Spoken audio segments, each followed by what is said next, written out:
The most important thing is that you're comfortable. Maybe find some balance in your body by uncrossing your legs and balancing out your hips. But I invite you to close your eyes and take a deep breath in and exhaling as we release any tension from our body. Fully arrive in this moment. Begin by rolling out your shoulders. Roll your shoulders.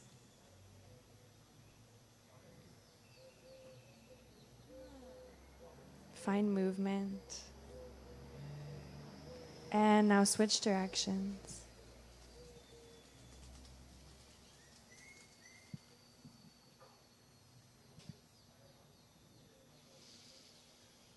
And I invite you to start making circles with your neck. Nice and slow, very controlled.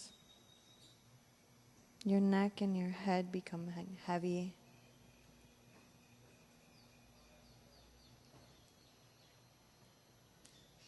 Keep breathing deeply.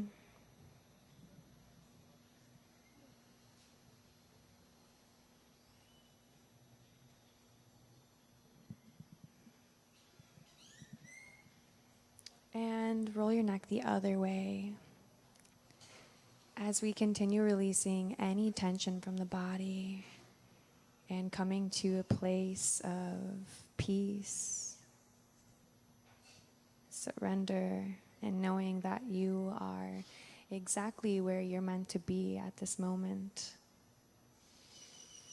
And when you're ready, come back to a neutral position. And I invite you to take 5 deep breaths together as we start to let go of anything that is holding us back in our lives. Deep inhale, filling the chest, filling the belly, and exhaling. Inhaling. And exhale as you release any doubts, any worries, any fears. Inhale, third round. And big release. That's it. Inhaling deeply. And releasing. Any tension dissolves as you exhale with your breath, and the last breath together, inhaling deeply. And exhale, make a sound, sigh it out.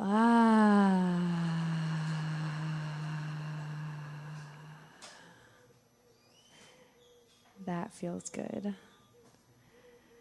And for this energy clearing, we are going to use some cord cutting. So I want you to visualize a cord coming in through your crown of your head. And this is the old system. And we're going to take back our power by just cutting this cord off. All of these old paradigms that are no longer in alignment with our higher selves as individuals and as a human consciousness. We have the power to change everything right now with blockchain and crypto. So as you visualize cutting that cord to the old system of people controlling us, people controlling our money, and basically creating something that doesn't even exist, taking that power back. And I want you to visualize a bright, glowing white cord after you've cut it coming back into your body as we are taking back the power that we hold. And I want you to visualize a protective field that we are creating around ourselves as we embark on this journey through blockchain and crypto. It is not going to be easy, but the rewards are going to be more than we can even imagine at this exact moment. The freeness and abundance that it's going to bring into our lives is upon us. So keep visualizing this protective field around your body, around the people who are driving this beautiful new realm into this world.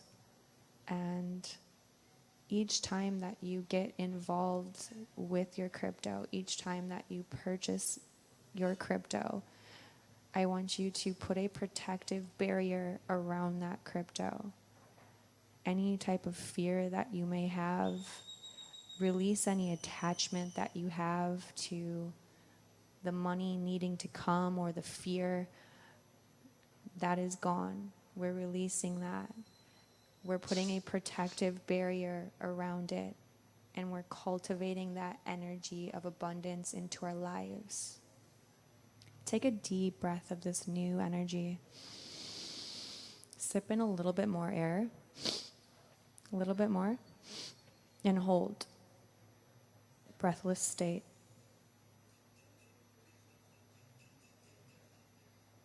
For 5, 4, 3, 2, 1. Exhale, release.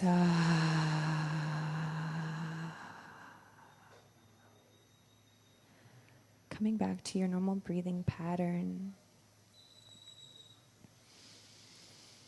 Let's lift our arms up to the sky. And exhale as we bring our hands to our heart center.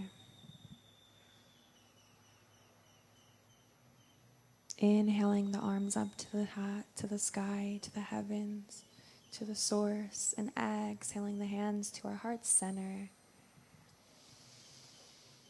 our source for compassion, infinite love. And rest in this moment of peace and clarity.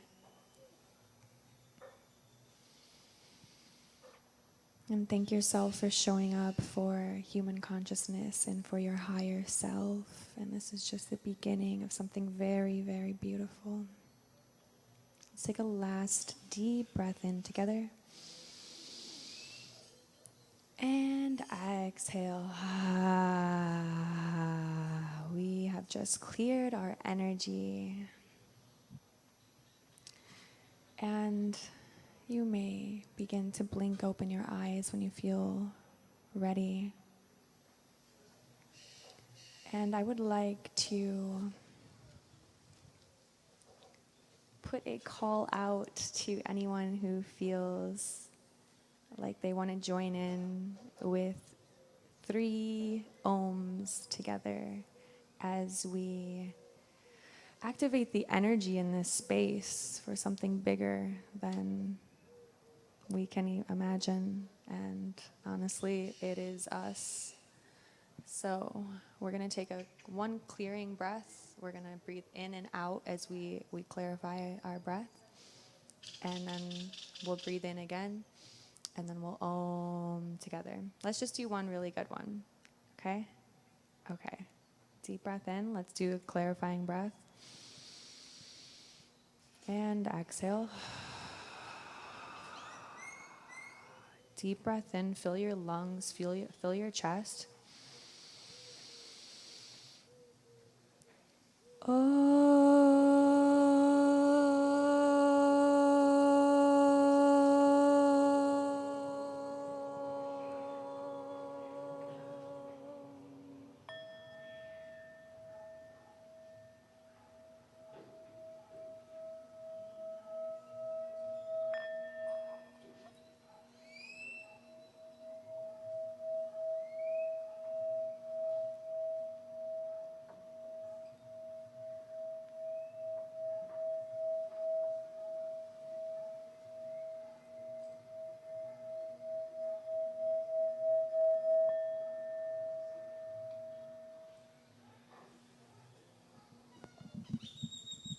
Thank you all for your energy today. It's so appreciated, and We see all of you. And Andrew, let's get into some juicy crypto info. Yes, thank you, Ashley. Let's do that. Oh. I'm going to set this mic out here in case anyone would like to use it.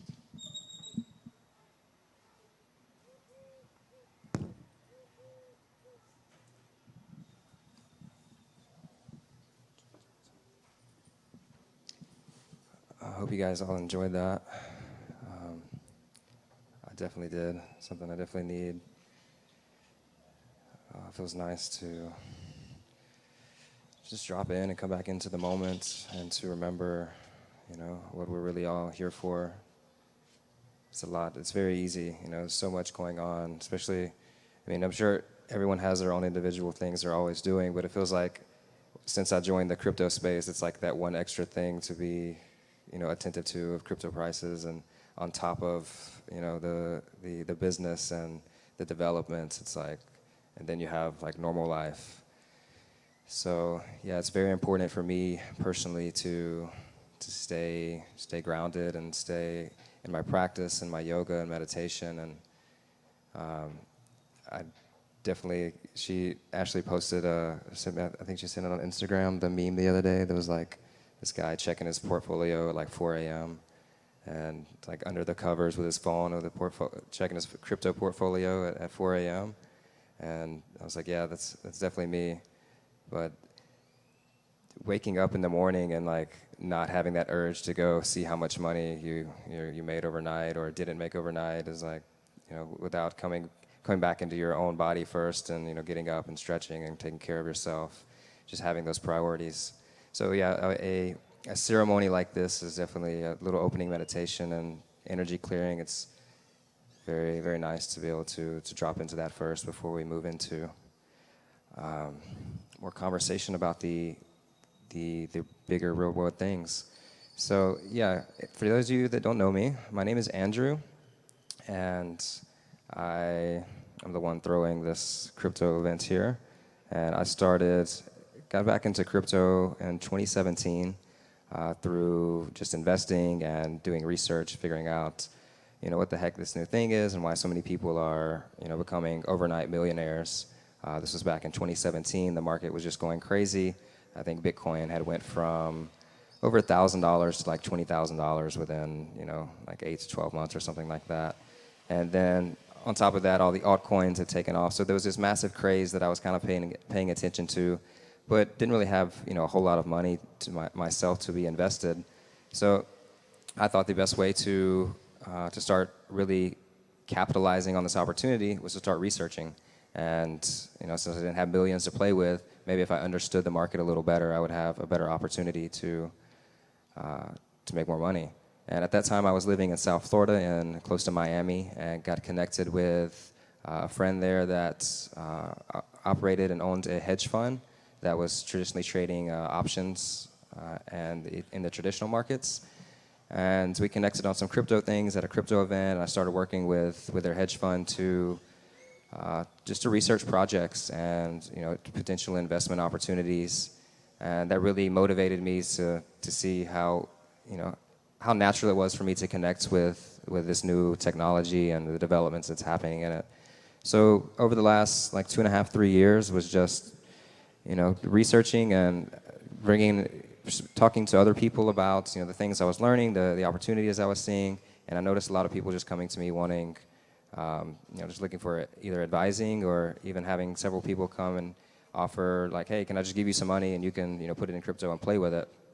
So I never really kind of paid attention to what the signs were telling me, where the energy was pointing me, until I came to Tulum in December and went to a Tulum mastermind event that my partner Reiko, who's right around the corner, he's the one that organized that and put that together. And he invited me to speak on the crypto panel there, and just because we had some conversations previous to that and talking more about different cryptocurrencies and opportunities. And so yeah, he invited me on the panel, and I spoke kind of where I thought that the market was going, the opportunities that I see with blockchain and with crypto. And the response that I got, just from the people that were present, really just kind of motivated me and solidified to me that, okay, this is where I need to be. This is what I need to be sharing with people.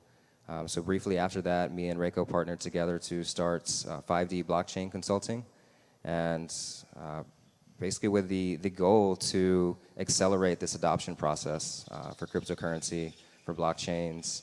One for individuals that just looking to invest and get in front of this opportunity, and also for businesses to, because that's like the next step is to, okay, now we have this currency, we have these assets. How do we actually use them? How can they become functional where we can replace our old economy?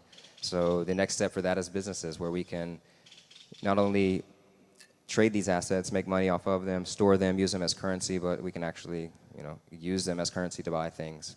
And for all of you that are somewhat new to crypto, like you're still super early, I think that that 5 years, we're probably still looking at another 5 years before we really see the huge retail market come in.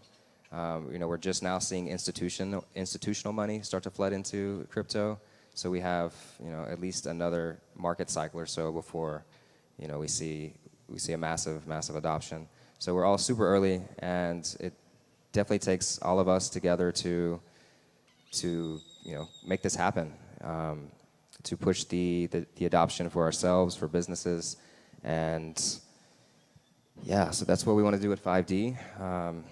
The massive purpose for me, or my highest purpose, I guess, and what I really want to bring forth through 5D blockchain consulting is using blockchain technology to basically empower either undeveloped communities or countries, self-sustaining communities, give them a platform that they can basically govern themselves on and trade and basically operate through their own economic principles on their own blockchain.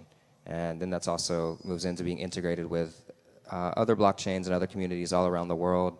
And we can literally transcend this old system and this old paradigm, the old economy, that was created for us, right? Like we didn't really have any say in how this old system was ever created. It was just like, oh, we're born into it and here it is, and now we have to accept it.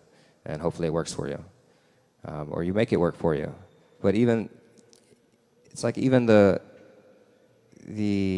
outcome of making the system work and becoming, financially successful and, all of that, like, what is that really for? It's like we go a little bit further. Okay, we have charities, we have things like that, but fundamentally, the system that we're using is not conscious, right? It's not built around our principles that we're basically, I guess, growing into as we develop consciously and the human consciousness develops, and we all raise the collective vibration, right? The economic system is equal to that. So that's why we picked the name 5D, because we feel that we're pulling forth this 5D energy to recreate our economic structure here on Earth. And yeah, there's a lot of projects that are great investments, but there are very few that are really aligned with with that mission of giving the true governance and the true power back to small communities and allowing them to just function freely. So one of those projects I would like to make you guys all aware of, and if you've worked with me before, you're probably aware of it. If you've been to my previous events, I talked about it there as well. But it's a project called Seeds, and it is a community blockchain that has been successfully operating for 1.5 years now. And it's a closed, or not closed, I guess, but it's like invite only. So it's not, just something that anyone can join. It's basically word of mouth. It's through events like this that people that resonate with this are invited to it. And it's basically a system or a network where each person can contribute whatever you want, whatever you desire that is needed to be contributed to the network, to the community, whether that's a skill of web developing or farming, something like natural farming, or really really anything that we have in our day-to-day life. Or I mean, a lot of it I guess right now is mostly technical stuff with actually developing the community, but from the standpoint of I guess the advancement of it, when it's actually implicated into a working community, the entire system can be operated on the Seeds blockchain, as far as like a bartender or a cook. Like they can all say, hey, I want to come cook at this restaurant at this time. This is just an example to the simplistic things that I'm seeing around me. But you could just pick a role, like this is what I want to do today, and it's out of say a group of roles that the entire community has put together and said, hey, these are the things that we need done in the community today or next week or this month, and then they're voted on, and people can basically uphold those roles and those things that need to be taken care of in the community. This can be done on a global scale or to what's called like a bioregion, which would be like, say, for instance, a place like Tulum. And yeah, that's like one example of how blockchain is really already revolutionizing like how we can work as a community and work together, and how we can trade value and really get away from money is kind of the idea. Redefine the terms of wealth and money, and tying all of that back to what our real wealth is, which is ourselves, our communities, our land, and being able to quantify that or tokenize that, you could say, and use that as the value of exchange and the medium of exchange between us. So one thing that I'm noticing a lot with the kind of the different areas of people in blockchain is there's like the whole developer geek world. There's the investors and the people that just want to learn about how to invest or where to put their money, how they can make money. And there's the people that are really wanting to use blockchain technology to like change the world for the better, and through projects like Seeds or through other projects that are just redistributing wealth or whatever the case may be. But there's like these different areas of people and where their focus is and how they can, I guess, how they see blockchain working for them in their life. And one thing that I'm doing a lot of, or having to do a lot, is kind of find out exactly what this client or this person needs, what their intention is behind their investments or behind just learning about blockchain, and funnel that, because I don't think that there's like a right or wrong. I don't think that that we have to look at blockchain as being like, or a specific blockchain as being good or bad. For one instance, like XRP is like the most controversial cryptocurrency that there is like in blockchain, and it's super hilarious because like it's I guess it depends too on your own specific standpoint. But I feel like I'm rambling. What was I going to say about the... Oh, thank you. So, yeah, there's so many different like ways that we can... there's several different ways that we can use this technology of blockchain to enhance our lives, right? Like you have... Yeah, we can just come in and we can invest. We can trade, we can have a portfolio, and then we can take that money and go live whatever life we want to, or start the business that we want to, fuel our dream, right? Or we can like really immerse ourselves in the blockchain space and like kind of learn how these technologies are, how we can like work with them, right? Like how we don't have to be necessarily a computer developer, but we can get involved with a community that is running on a blockchain that is, solving things and solving, real world issues and creating an environment, creating an economy that is built on regenerative principles and giving back to the earth, giving back to us, and not a consumerism, an economy based on consumerism, right? So, yeah, I would love to actually like make Tulum one of those places. Like that's kind of a great dream. The vision is to like turn Tulum into literally a crypto world, like a little crypto hub here, or where everyone is like operating on cryptocurrency. And I don't necessarily mean like everyone's paying for everything in Bitcoin. Like I don't think that's sustainable. I don't think that Bitcoin is. It's definitely not regenerative. It takes a lot of electricity to mine Bitcoin. It's almost going backwards if you think about it, because yeah, you can send $1 million, in a few seconds, and you don't have to carry it anywhere or depend on a bank. But it also costs money. Like Bitcoin fees are high, and they're not. I guess there's two things to that, right? There's the original 10 years ago, type of scenario where Bitcoin was the first blockchain. It's revolutionary. Now we can send money. We can store money. We can carry $1 million around, on a ledger or in a wallet. And then there's like fast forward to today, where 10 years in cryptocurrency is like 100 years of automobiles. So those technologies are super outdated. Being basically pretty much any proof of work coin it's outdated. It's not sustainable, and it's definitely not the answer.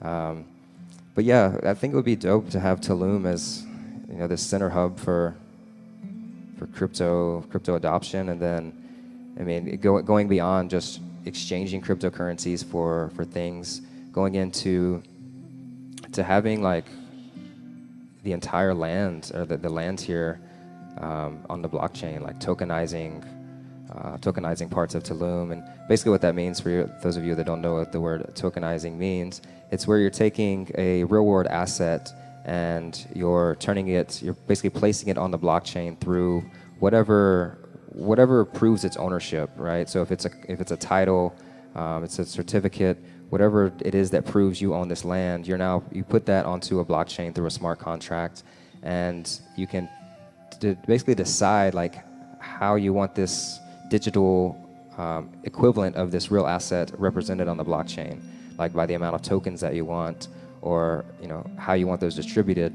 So basically that allows us to have a digital representation of physical assets. It's also kind of what an NFT is. NFTs are basically a tokenized art form, non-fungible token. So by tokenizing the land, you allow basically instant liquidity, which then what you can do with this liquidity, you can then tie anything to this liquidity, or you can use this tokenized version of a business or a land or a community to then actually be the exchange medium inside of that community or on that land. Or you could use it as collateral, right? Like I shared this at the men's group last week. This is kind of like a download that I got, and I had no idea how this will work in like real life. Like I would have to get with a developer, and I don't know all the answers, but I do know that it's possible. But basically tokenizing a part of the land, say you have this town or city that they need resources, or they need development, but they just don't have, for whatever reason, like they just don't have it.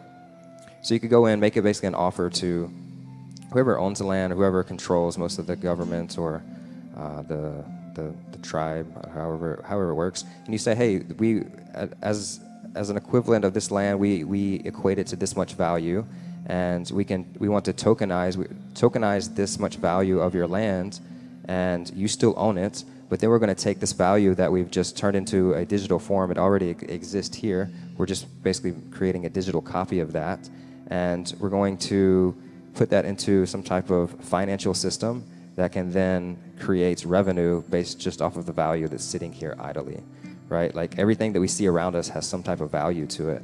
So it's just only seen when it's bought or sold. That's the only time we really actually see the money, is when we buy or sell something.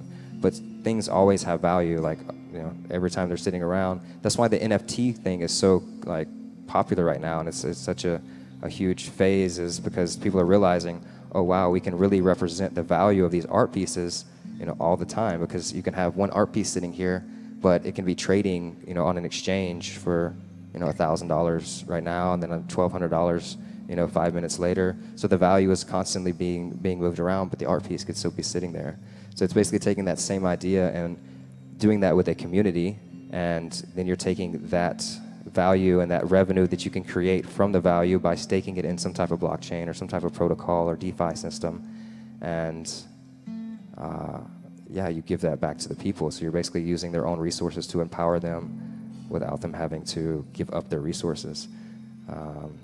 Yeah, so that would be kind of a side project that I would create here at 5D. And who has any questions about that? Because I feel like that was, yeah, pretty thick. So when you're talking about, what was the word, tokenizing a community, is that essentially with real estate that you're talking about, like having other people be partial owners of, or what's the exact? You get the question that I'm trying to ask. I don't know exactly how to word it with this. Yeah, totally. That's a great question. And the answer is it could really be anything. It's the coolest thing about this technology is you can really literally create anything that you want it to be. So to answer your question more specifically, yeah, you could say we're just going to tokenize the land, and the land is this much value, and then hey, here's the smart contracts that represent the digital form of that. Or you could go in and assess the land, the structures, if there's like farms on the land, the people that live there that are residents, and create basically come up with all of this value, and then that could be what's tokenized. So it could be just the land or the entire everything on the land there too. So how would the money then come back to the community? They're digital wallets. So it would be like a universal income you could think of. Okay. Which is essentially kind of what happens now, right? Like if you think of a country that creates universal income, like the money is coming from somewhere. It's probably coming from, right now, a central bank that's just printing money. But instead of just printing some like fiat money that's not tied to anything, like what if we just create a real system that then it has intrinsic value and actually uses that value to then, gain more value from the world.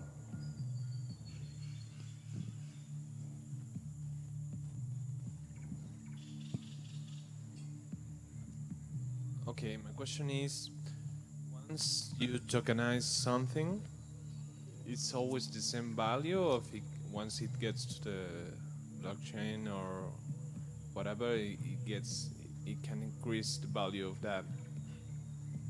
I didn't get much about NFT in that way. Yes, the value can definitely increase. So tokenizing doesn't. Okay, I see where the confusion is, I think. So the original value offer would be in the tokenization of it. Like if I wanted to tokenize this bottle right here, right? Well, I have to come up with a price that I think that it's worth, it's like a listing price or an ICO or an IPO for a stock. Coinbase just went, I don't know if you guys are familiar, but Coinbase, the largest cryptocurrency exchange, just went public. They released their stock on the NASDAQ I think their listing price was $250, I believe. So yeah, everything has like a listing price, an assessed value, but then that value can change based on what the market agrees that they want to pay for it or don't want to pay for it. Does that make sense?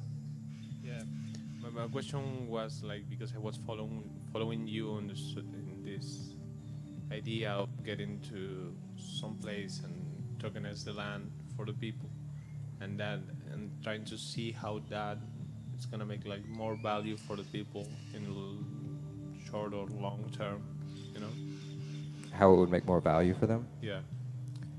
Through some type of decentralized finance application. Okay.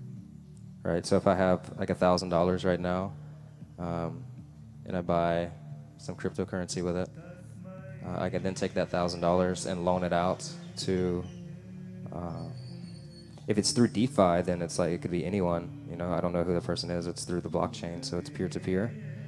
And then through the code, through what they agree to pay back in interest, just like a bank, I would get interest based off of, or trading fees. However, some type of decentralized finance, or even like staking. So like staking the blockchain. So you have proof of work and proof of stake, which is kind of I guess I can differentiate between these two, so everyone is somewhat clear. But proof of work is where you take, it takes computers to basically mine and hash out these algorithms to secure the network and create more Bitcoin or create more Litecoin or Ethereum or whichever project or whichever protocol. And then proof of stake is where all the securing is done by staking the tokens inside of the blockchain. So all the coins are created beforehand. So basically, when the blockchain is created, is a pre-mine, and well, some of them do have different rules where coins will be created at a certain time or even burned. So not to get into the specifics of each one, but staking would be another option to generate income off of a initial amount of capital, which could be just the capital could represent an NFT or a community or a piece of land, and then that value is then what's used to create more value from it. Yeah. Thank you. Does that bring some clarity to what you're asking? Cool. Hey. Hello. Hi. My question is regarding seeds. Could you elaborate a little bit more on that? Yeah. So, seeds. Where to start? So seeds is more than, it's much more than just a currency. Seeds is a lot of things. It can definitely be used as a currency. It's also a community that you can commune with and create projects. You can bring up proposals for, say you have an idea that you want to build a greenhouse structure for a certain community or a village somewhere, or you want to build a bar, or a restaurant. You can create proposals inside of this community, and people can vote on if they think this is something that the community should even be looking at, and then through that voting system, they can then choose if they even want to fund it. So it's one thing that you can do with it is create projects and get funding for different projects. But also, like I said, it is a kind of an invite-only system. So it kind of curates the type of people that come through. And then even through that system, they have other curation processes where I think first when you join, you're a resident, and then there's like so many actions that you have to take by just inviting a certain amount of people, just kind of showing up for the community, and then you're upgraded to one more level, and then a citizen. So there's like 3 different stages, and you can't actually raise proposals until you're a citizen. So it kind of curates from just random people coming through and trying to do money grabs and things like that. The developers and the founders have really molded and curated this thing to be something really incredible already, and it hasn't I guess officially launched yet. Like it's definitely operating, and it's been operating for I think over a year and a half now. But as far as saying, hey, we're ready to launch seeds and bring on the whole world, they're still refining everything, and it's always up to the community. So whatever the community decides seeds should be, like a proposal can be raised, and if the community agrees, hey, we want to move the seeds in this direction, that's what happens. The community can even go as far as voting out their own voting rights. Like that's pretty much how the governance works, right? It's completely up to the community to control that governance. So, yeah, to answer your question directly, seeds is really whatever you could imagine it to be for. Anything that we use in this economy, whether it's collaborating with one another to start a project, or if it's building some type of infrastructure or something, or building some type of business, or just giving back. Like if we want to give back like a charity, or go travel and connect with others, seeds can provide some type of system for that or network for that, like social media or banking, project development. All of that can be done there, and it's all governed by the community itself. Does that bring some more light to that? Yeah, yes, it did. And then I have one last question. How do I join? I can send you an invite. For sure. We'll connect here. What's your name, brother? Jules. Nice to meet you, Jules. I'm Andrew. Nice to meet you as well.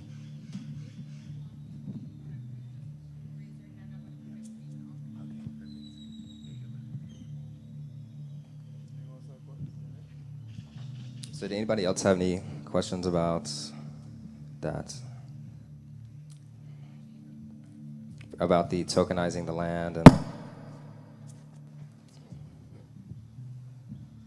and then after this question, I'm gonna talk about a little bit where the market is right now and where I think it's gonna go in the next relevant 6 to 12 months. I feel like that's a relevant time frame for crypto. So, yeah, go ahead. I was just asking if people that have projects, land, they're building communities, how do we set this, how do we start the tokenizing the land? How do we set it up? And do we reach out to a group or would it reach out to you to implement it and kind of start logistics of it? That is another great question. And that's what I have to find out, you know, that like these ideas and most of like the things that we're wanting to do with crypto have never been done before. All right, let me take blockchain, like, because crypto is crypto. Like crypto is honestly like making money off of crypto is not really much different than, you know, investing in stocks and companies. It's like all just the same thing of making money and making more money and making more money. It's like it goes back to the same end, right? But different means. But then there's where we can use blockchain to really change the world, and most of that is pioneering, right? It's like seeing the potential that blockchain can do, and then it's like, oh, I have this idea. It's an idea, but how do I make this happen? Okay, you've done something similar. How did you do this? And it's like bringing all those pieces together. But kind of what I could see, you asked like how would that happen? How would you go with these communities? Is basically creating, you know, some type of virtual structure of that, you know, like a presentation, so to speak, Okay. and then testing it, you know, testing it with a community here. And there's lots of communities around Tulum that are, for the most part, self-sustaining, and going to one of these communities kind of once you have this thing refined and be like, hey, can we test this here? Like if it works here, it's you know, it's going to empower everyone in the world. Do you want to try it? And what token would you use to tokenize Django? What token would I use? Yeah. So it wouldn't necessarily be a specific token. When you tokenize an asset, that asset is the kind of the token, so to speak. If that makes Okay. sense. So it wouldn't be like I tokenize it to Bitcoin. Bitcoin is its own asset, and then if you take a piece of or, you know, a real asset and create and tokenize it, then that's now the token is the. It's just kind of like numbers, really. You're looking at that verify, and then you can go into the coding and verify. Oh, this is tied to this piece of real estate. That's, you know, has this parcel number and da da da da. So right now we have about 30 acres, hectares, that will be interested into we're in the process of making a presentation, and it would be great to add also this element to it, to present it to the crypto community. Yeah, absolutely. I would love to connect with you more about it. There's a couple different pieces of land around here that we're already working with to tokenize, and one of the it's actually the owner of the last place we had our event at, is, I guess the strategy is like, hey, the only way we can really get the land back to the people is by buying it back, and to the indigenous people. And like, it seems like if that's what it takes here, it's probably going to take that in other parts of the world too. So, and it also seems like there's enough wealth out there to be able to make this happen. And it's just like, okay, how do we get everyone on the same page and funnel all of this in a secure, responsible way so that it's not corrupted along the way? Because that's always been the problem. Somewhere there's a centralized point and it becomes corrupted.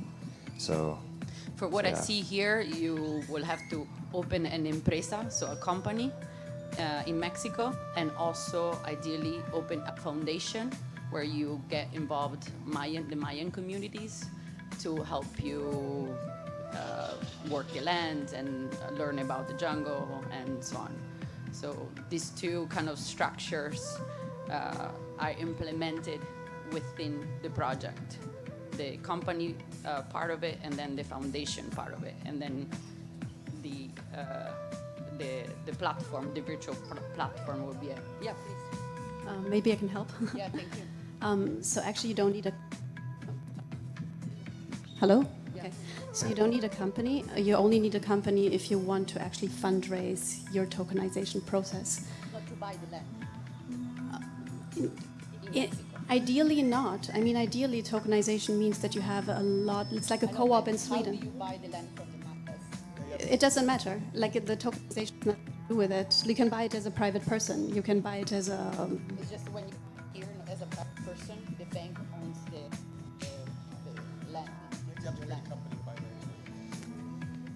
But then you can tokenize. The question is tricky in Mexico because the question is who owns. The tokenization has nothing to do with ultimate ownership. You can put. I know it's separate, but then you also still have to build in a platform where in the matrix is connected the company and the foundation attached to it. That's kind of There. I mean, I have a similar setup. That's why I know. But the foundation is giving out the tokens, and also maybe not to confuse, not coins. There's like a big difference in between them. So ultimately, when you set up your tokenization model, you actually need an intrinsic economic model that makes sense for the community. And that is the value of the token. And a coin, different things, exactly. So Adina and Daniel are actually going to be up here shortly as a guest crypto panel, and I'm sure we'll get more into what she's working on. So did that answer kind of give? For sure. Yeah, and we'll kind of keep the whole conversation kind of an open discussion. It's the best way I feel for people to learn is kind of get engaged. Because if I sit up here and just talk, then I might start talking like a different language sometimes, and I think I'm making sense. But to people that aren't into crypto and blockchain, it's like Chinese.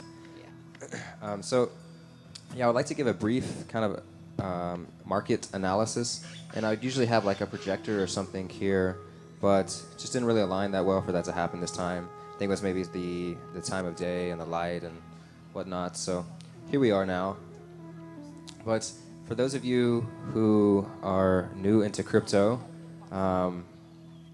we just hit, like, the entire market cap just hit $1 trillion back in, I believe, January, which compared to other markets is pretty minuscule.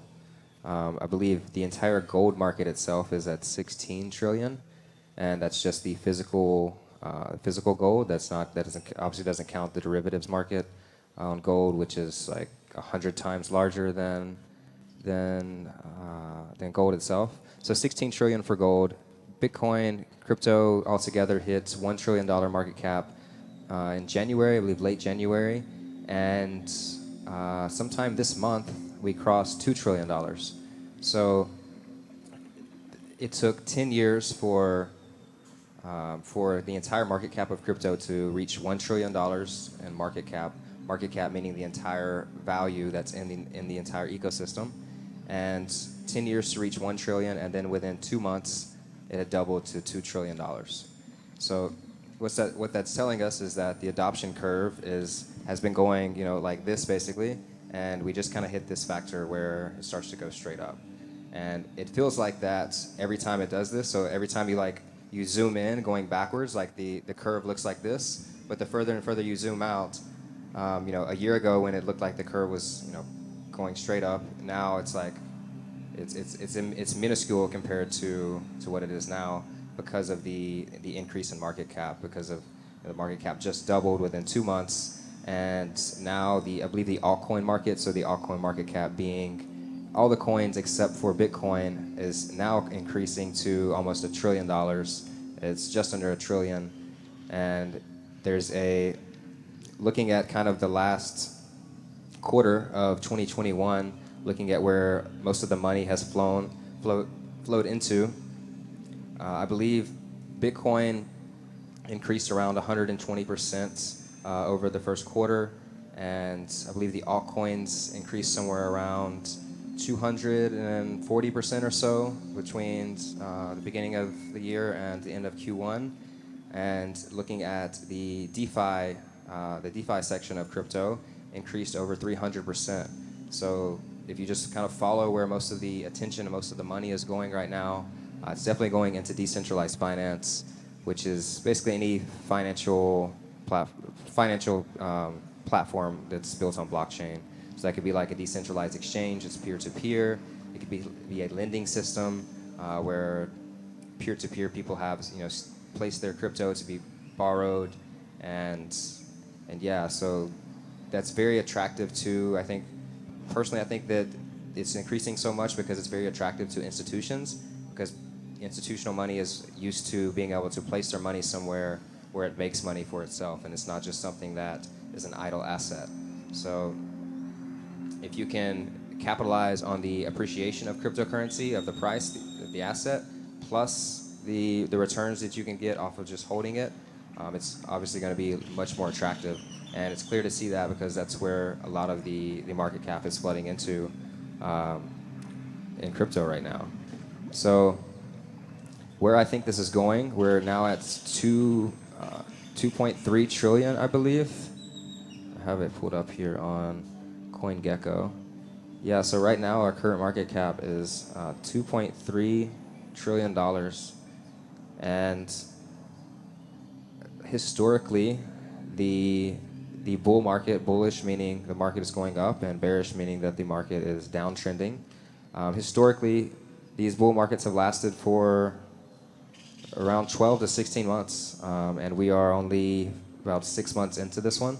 So we're at least looking at another 6 to 18 months based off of the past and what the past has done before. But those past those past indicators or the past markets that we've been through have not encountered any type of institutional money.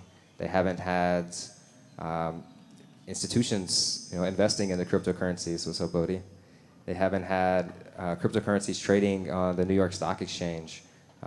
They haven't had just like public recognition, right? Like just a few years ago, maybe even last year, of cryptocurrency, they didn't really even accept it as a reality. It was like this fake internet money. But now, like 90% of people I talk to are at least open to to crypto, and like, oh yeah, I've heard about it, I wonder what it is. But it's much more open energy. It's like they recognize it now. And so the past charts don't really take in the factor of all of the adoption that we have now. But if we just take the past and we say, hey, we think the past market will probably repeat itself again, then we're definitely looking at close to a $20 trillion market cap, at least, by the time this next market cycle is over. So, and if I had a chart here, I could just show you the percentage-wise, just taking the percentage of the last bull market, putting it next to this one, and we reach well over $20 trillion. And I think a lot of that new money is going to go into DeFi, decentralized finance projects. Yeah, so that's where I think the market is going. $20 trillion, and I think we could see that by the end of, what is it, April? Yeah, we could see that by the end of this year. Yeah, it's a lot. So yeah, the institutions are moving into crypto. Tesla is the biggest one. Elon Musk is like, super vocal about Bitcoin and Dogecoin, which is funny. Did you have a question?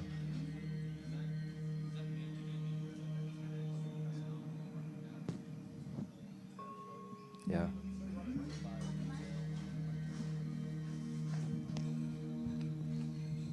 So I'm wondering, the 10x gain in market cap from 2 trillion where it's at now to 20 trillion by the end of this year, is that going to be mainly driven by just a massive amount of retail investors jumping in, or mainly institutional, in your opinion?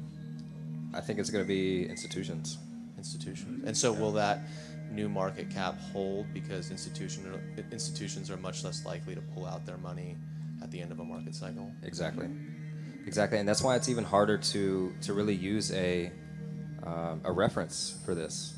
Like the 2017 bull market, we had the 2014 bull market to reference, but that gives us 2 reference points for this next market cycle, and none of the previous reference markets that we can reference to had any type of institution.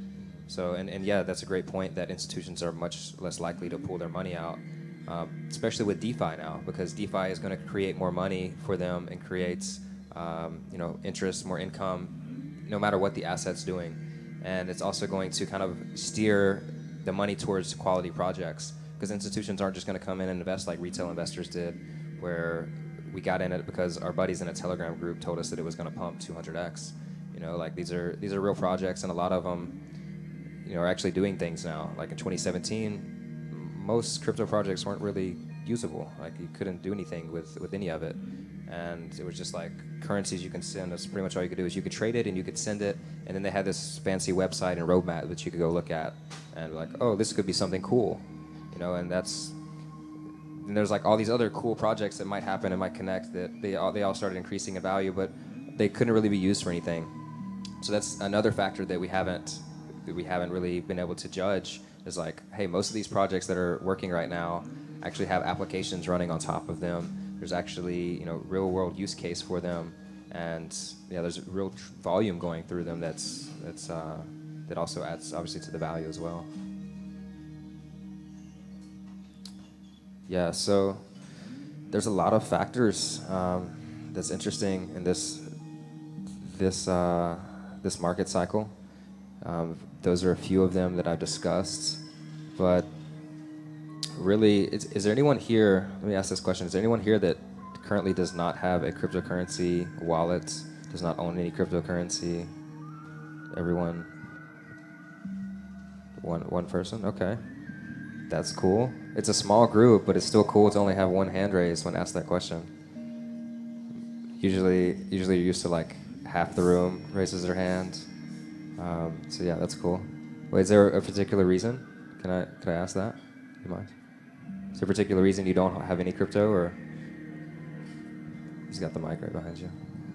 Whoa, hey, my name's Nelson. What's up, Nelson? So I have no idea what crypto is, and I'm here to. It's just been coming my way recently, and this came my way, and I'm here. I don't even know the difference between crypto and blockchain. Okay. Well, I'm glad you're here. Thank you for being here. And hopefully I can offer you some guidance and some discernment. Yeah, I feel great being here. Great. Yeah, right behind you. Hi, Andrew. I wanted to bring back to the controversy of XRP, actually. Oh, yes. And just 2 days ago, I think the new Security Exchange Commission, the Senate confirmed the new guy who was inheriting this case against XRP that was put out there by the last SEC chair. Is this now going to be a better thing for XRP and for the whole space as a whole, or is it are they going to be more regulatory constrictions or obstacles, or is this going to make it better for the whole space because they're going to give more clarity on what a crypto is and what a security is and all of that, which is, I think, holding back XRP in my opinion. Can you frame the question a little more? The question is, what do you think is going to happen now with this new change in the SEC, the way the new administration, Gotcha. what that's going to bring? Well, I think eventually it's going to bring clarity, for sure. I mean, we have to move forward and get clarity at some point. The ironic thing is that Ripple is like the only one that's been like begging for regulatory clarity. Like of all the projects out there, like most of the developers have like really kind of tried to hide from the government, and that's been the whole point of crypto, is to be decentralized and get away from the government. And then you have Ripple that's came along and is like, no, we should work with these guys. Like we should do this and do that. And like, hey, can we get, what is the security? Can you define this? Can you, can we get some type of clarity here? And I think it's super ironic that they're the ones that got sued. Personally, I think it's been like just complete price manipulation for the lawsuit to come out right when the bull market started, for all of the exchange, a lot of the exchanges in the U.S. to delist it. There was already like plenty of like fear and uncertainty around XRP. So as soon as that happens, it's like the entire crypto community is like, look, we told you so. It's like, get rid of that shit coin. It's a scam coin. blah blah blah. And yeah, now you've had a couple of new things come out like recently from the SEC.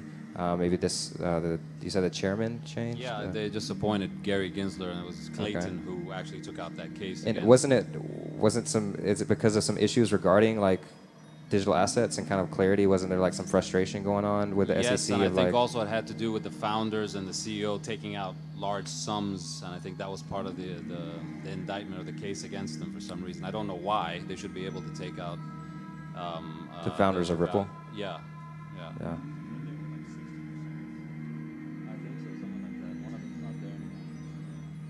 Yeah, so I definitely think that things are going to have to move forward. I don't know if this specific change is going to influence that. I don't know the guy that's now the chairman. I don't really keep up with too much of the government type stuff. But yeah, I definitely think that things are going to have to move forward somehow. I think it's super ironic that XRP or that Ripple is being sued over that. Like I said, I think it's just price manipulation. My personal opinion on XRP, since we're talking about it, it's definitely a centralized cryptocurrency, and it's definitely meant to work with the banks. Like, there's no question about that. And I think that's the reason I'm invested in it, because where does most of the money travel through, right now? Swift. Like, how much money goes through the Swift banking system on a daily basis? So if we take a small percentage of what's going through Swift and put it onto, it doesn't even take like 100%, but logically 100% would have to transfer over to some type of digital ledger bridge asset that connects all of the closed blockchains, because all these institutions, all the banking systems are creating their own digital blockchain ecosystem, and there has to be some type of bridge asset that connects them instantaneously, settles instantly, and is basically cheap or free, next to free. So, and to my knowledge, there's no other blockchain that's set up to do that other than an XRP. And if a small percentage of what Swift is carrying daily goes onto the XRP ledger, then the price of XRP is going to be astronomical. And XRP's proof of stake, right? So it's a more sustainable Right. coin than Bitcoin. Yeah, it was all pre-mined, and that's why a lot of the crypto community doesn't like it, because there's a kind of a controversy around pre-mined tokens, because it gives all of the power to the developers and to the founders, because they have now this massive amount of wealth that they can do what they want to with it. And I guess there's a bad taste in a lot of people's mouth, because a lot of people have pulled out, and they create all these tokens, and all of a sudden these tokens become worth $1,000, and like, oh crap, we'll just run away with these and go live on an island. So it's understandable, the hate, but I think it's all about your intentions. I think that really it comes down to what is your intention that you're going to do with the money. Are you using this as another means to an end, just to make more money and do things carelessly or selflessly, or is this, for me, it's the intention behind this is to then turn around and reinvest that into myself, my business, my community, and do greater things for the world. And if it doesn't work out and XRP doesn't do very well, like I've managed my risk, and I have plenty of other projects that are doing really well. But lately XRP has been the most appreciating asset out of all of them, with the lawsuit issue and with the exchange delisting. So yeah, it's been pretty impressive.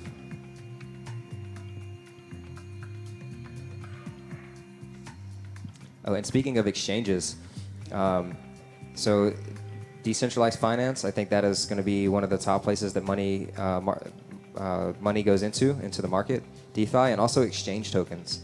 If you just look at BNB coin as an example, I think it's like $600 now. It's up like several 100% this year. And these exchange tokens, so all of this wealth that comes into crypto has to go through an exchange. So these exchanges are going to be basically containers for wealth. And if the crypto market's going to increase, then that they're going to need exchanges for the money to flood in. And these exchange tokens are going to be very, very highly valued. And a lot of these exchanges are setting up systems where their tokens can then be staked into the exchange and used for trading or used for other finance applications. And you can then basically create a DeFi system out of an exchange. Binance is doing that. I know KuCoin is doing that. I know the Clever wallet is working on DeFi integrations. So basically, finding an exchange that has a pretty promising roadmap and is actually doing things and has a lot of volume on it, like these top 10 exchanges. I think any of these exchange coins are going to be amazing investment opportunities going forward. Binance being the top one, Qcoin is another great one. Like I said, Clever. I think in the here short term, I think Clever is going to be probably the token itself is going to be maybe a 10x in the next little bit. It went from like 2 cents to like 14 cents like a month ago, and it's kind of just been cooling off and waiting for that next jump. And right now it's sitting at 9 cents. So that's an exchange token called Clever. It's a DeFi, decentralized, or not DeFi, but it is a decentralized exchange that runs on top of the Tron blockchain. So there's no person that's holding, like Binance or Qcoin. They actually have a record of all your trades. They have access to your information. Clever doesn't have this, and it's super user friendly. I've put several people on it that are kind of really new to crypto, and they caught on pretty well. And it seems like it's a pretty user friendly, simple wallet. The only downside I see with Clever right now is they don't have a lot of currencies on there. I think they have like 10 or 15. But yeah, as far as an investment opportunity, definitely the Clever token, Qcoin. Speaking of DeFi exchanges, Rune is going to be another amazing opportunity. My brother here got into this one. You say November? August? And 39 cents. It was still ICO or IPO or whatever they launched. How do they use to launch? Okay. Nice. Uh-huh.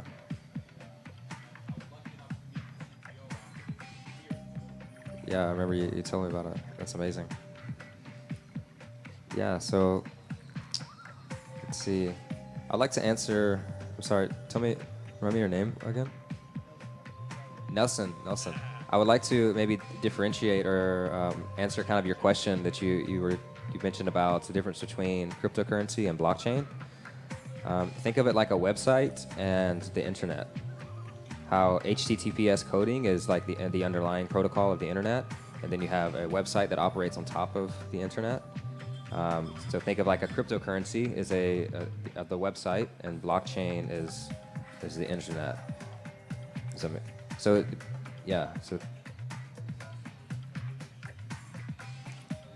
correct.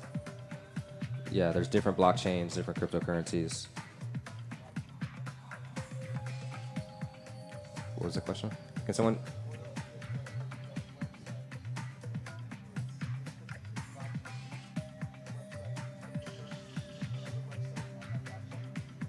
Yes, exactly. No, they're all cryptocurrencies. So there would be like an application, right? So you have I guess I can explain a couple of different layers here. You have like the first blockchain that was created with Bitcoin, which is just a payment network. So I can just send value to you and store value in it. That's really all the network can do. And then we decided to create a contract protocol, smart contracts, which is where Ethereum came out. And that allowed us a platform, or the internet, basically, to now build applications and websites, so to speak, on top of this Ethereum protocol, this Ethereum blockchain. Does that make sense? So you have like different layers. You have a cryptocurrency, which is just a payment coin. It's just a blockchain in itself. And then you have a smart contract platform, which you can build applications on top of.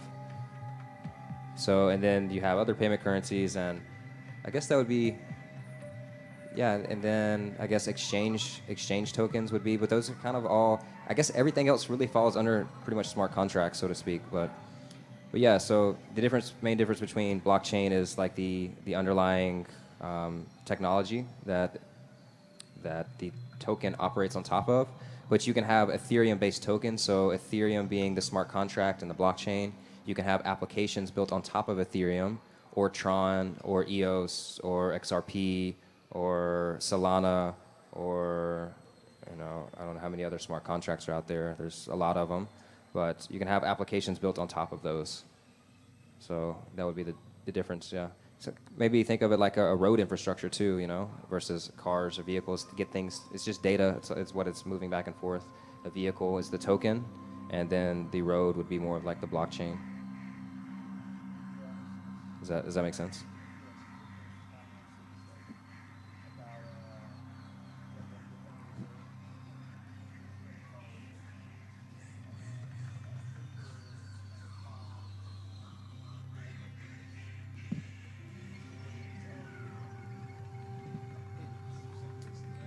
Kind of, yes. I guess you could say that you could relate the blockchain to like the financial system of the dollar, and then a bank would be like an interface or like an application that's built on top of the dollars, the structure, right? But it's super simple. It's kind of a two-dimensional or I guess three-dimensional type way of transacting, and then we've really literally created this new dimension with blockchain. That's like this fourth dimension or fifth dimension, whatever you want to call it. It's like a new financial dimension that's now we can create these new applications on top of. Hopefully that brings a little more sense to that. Yeah. Go ahead. So, if you've just been holding blockchain or holding crypto, different tokens because you're new to it and don't really have the knowledge as far as how to generate passive income, what would you suggest as far as the lowest risk first step to learning how to generate money with your money, rather than just like buying and holding? The easiest way would probably be an account like Nexo. Nexo, it's a blockchain-based bank, so you can take your crypto, and it's not going to give you as much interest as you could do with like DeFi, but you ask the safest and easiest way, and it would be a Nexo account, because there's not really a lot of technical stuff you have to know. It's just like you create the account like you would an Instagram or a regular crypto exchange, and just by moving your crypto into their wallet, they pay you anywhere from, I think it's 8% is what they pay you on your crypto, and then if you hold like a stable coin, they'll pay you up to 12% interest a year. So that would be the easiest way, something like Nexo, yeah. But a lot of exchanges too, and it depends on like what your I guess bar is for like actually accepting that. Like, there's some exchanges you can get 5 to 6% just by holding it in the wallet. There's nothing special you have to do. I know Coinbase offers that for a couple of their currencies, or for like Algo and Cosmos and a few other cryptocurrencies. You just hold it in the Coinbase exchange, and they pay you, But 6% really isn't much. Like it's not much better than the old system. But some things like DeFi, decentralized or farming, a lot of farming, you can get anywhere easily like 58% a year or up to like 200, 300. There's one pair that does, I think it's like 500% annually that they pay you on farming. Two different, basically farming is where you basically stake a pair of tokens. So you kind of stake like a native token to the exchange plus the other currency that you're wanting to farm, and then they pay you up to whatever the rate is, and it fluctuates based on the amount of volume going into that pair. So if there's not a lot of volume on the exchange for a certain pair, then they increase the APY they're willing to give people, so to encourage people to stake more of the token or to farm more of the token. So an example of that would be something like Pancake Swap or Sushi Swap. Those are decentralized exchanges that's linked to either a MetaMask or Binance Smart Chain wallet. And are you still following me? Yeah. Okay, So cool. your asset is actually stored in Binance or MetaMask, but you're giving this farming like website access to that wallet. And so is it like where's your asset stored when you're staking? It's still in your wallet. You sign the transaction with your wallet, allowing them to basically use that asset. So you still have control over it. You can unstake it basically at any time, but technically the assets never leave the blockchain, even if they're in your own personal ledger wallet. Like, so they're always on the blockchain. The wallets just grant us access to them through like a private key. So basically through DeFi, it's using a contract to say, hey, can we use this money, this asset, to provide liquidity for this exchange, and you allow it to do so. But yeah, it's you still have access to it. It's still yours. So it's really no different than like keep it in Coinbase. You still are responsible for your own key, and like as far as security, it's the same. It seems. Y- yes, I think. I'm not exactly sure where you're I'm just comparing. wondering if you go down this farming route, does it Less open you up secure? for a lot more risk? Like I as wouldn't- far as your assets being like hacked or stolen or something like that. I would say yes. There is more risk with it because you are involving you're involving something else. You know, like if it's in your MetaMask wallet and there's nothing connected to it, then the only risk you have is the MetaMask, the connection between your physical, presence and MetaMask. Like if that doesn't get altered, then you always have access to your funds. But as soon as you put in another platform, and like there's another place that something could happen, something could get hacked or stolen, or some type of technical error could happen. So yeah, it is more risky. But I think the things are refined enough now that it's worth the risk. And there's also a very promising project that I jumped in like a month ago, and I think it's already doubled. It's called Armor, and it's basically insurance for decentralized finance applications. So, and I don't think there's any other projects out there that are able to do this. And it's a project that's already working, and you can connect your MetaMask wallet to it, and it'll look at how much money is in or how much Ethereum or whatever tokens are in your MetaMask, and then give you a monthly rate what they would charge to insure those funds.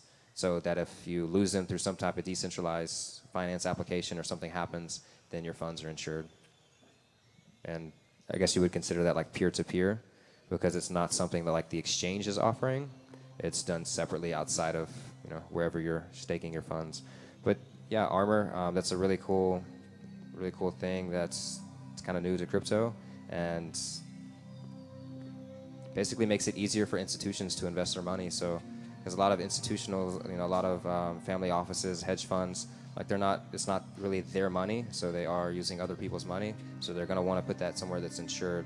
And that's the coolest, I guess the biggest thing that traditional finance has had over crypto thus far is like, yeah, it's cryptography and it's supposed to be secure, but what happens if this happens? And it's like no one's really had an answer for it.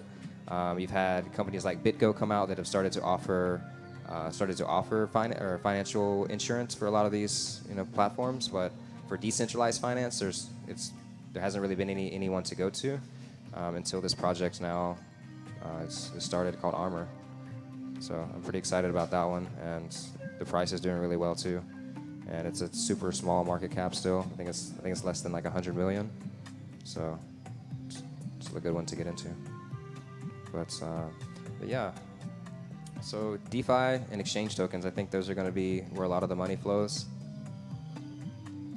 I think that we can go ahead and invite our panel guest up here, and we can kind of just continue the discussion and maybe get your inputs on maybe some things we've talked about thus far, or some things that you guys would like to bring to light to the audience here.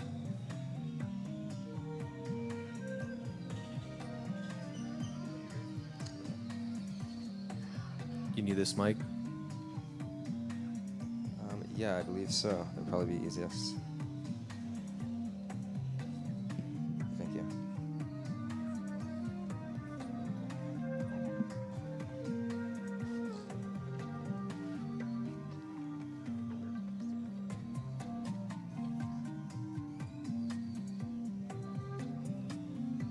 Hello.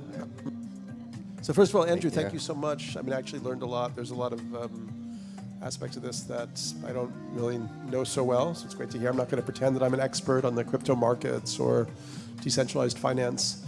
I've thought about it more on a philosophical level. I'm a writer. I wrote a number of books.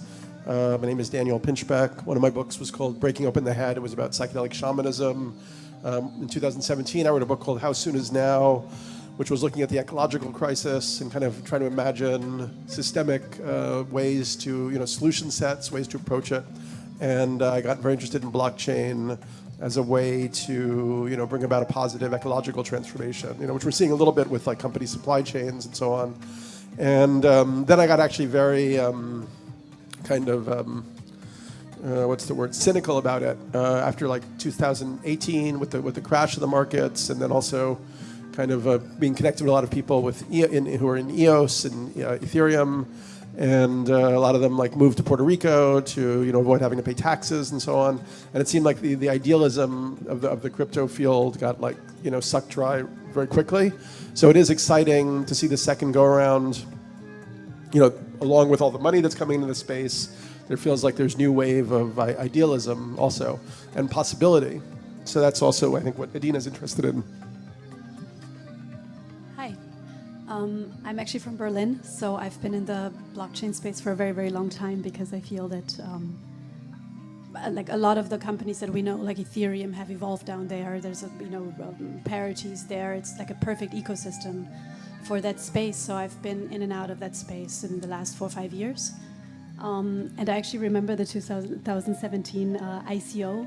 I think maybe just to mention here, the difference was that back then the ICO was still, the money was still being used to actually build the infrastructure, the blockchains themselves, which is why for so long we couldn't actually use them. But now they're actually creating the backbone of this explosion of dApps, which are decentralized apps that are now being built on all this entire infrastructure. So it's amazing that it keeps going on, because I even remember after 2017, everybody called the whole space to be dead. And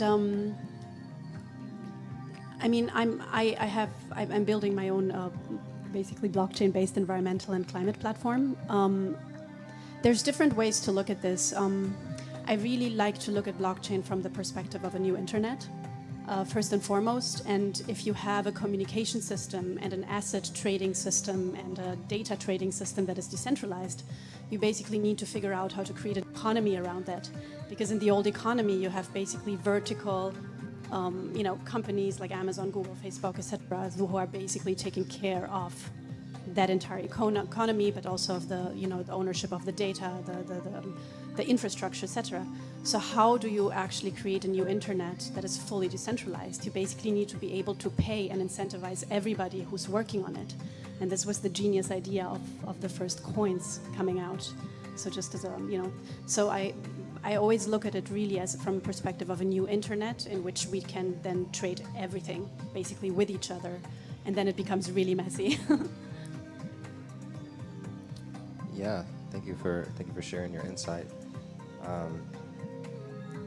So, Adina, you've been how long have you been involved in blockchain?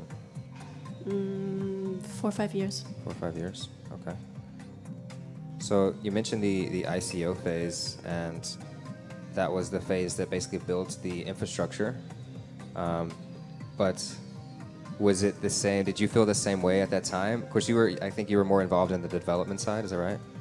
So how was, from your perspective, could you feel that it was really going somewhere, and like there were things that it's like, okay, this is real and it's just going to take time? Was there still some doubt there? Because from like my side of just like researching the projects and investing and advising, but not really being in the technical developer side, there was like question, like I think it all sounds good, but there's no way to prove it. But I'm just going to stick with that gut feeling. You basically believe in the people behind it, right? So, because I was lucky, because they're all kind of my neighbors in Berlin. Like Evan Wood lives next door, and they're all just there.